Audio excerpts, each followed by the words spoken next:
A historic barn in Sumner County has been the center of debate for the last several years. The Comer family barn was gifted to the county back in 2016 with the plans to renovate the property, but nothing has happened, so the county has decided to give the property back to its original owners.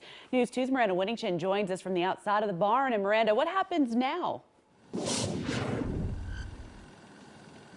Well, Alex, that's the question that still doesn't have an answer. Now, earlier this week, county commissioners did vote to give this barn back to its original owners, which is the Rogers Group. But I spoke to the president of the county's Preservation Foundation, who told me she still believes there's some good that can come from this property.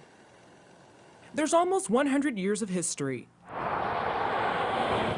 sitting across Nashville Pike in Gallatin. It has beautiful stalls. That history and charm is what Deanne DeWitt sees when she looks at this barn. Sumner County was the center of our nation's thoroughbred and racing history in the 1800s. The Comer barn has been around since the late 1930s. The Rogers Group currently owns this property, but had deeded it over to the county back in 2016.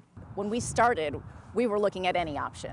How could we do this with public-private partnerships to really create the best solution, and what was the best use of the property? It was in 2018 when DeWitt became more heavily involved, and soon a plan was made.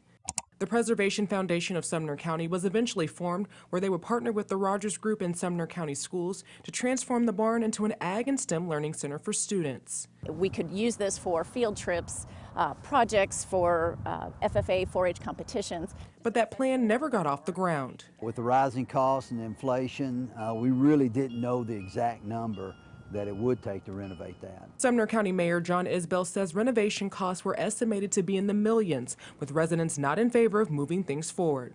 Millions of dollars for a dilapidated old barn. So earlier this week, in a 20-1 vote, commissioners decided to give the property back to the Rogers Group. It seemed to me that the overwhelming opinion of the groups that we talked to were against the project, unfortunately.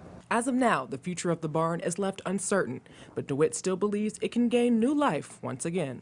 What's most important to me is that the community will continue to benefit from not just the view of this barn, but this green space and have access to it.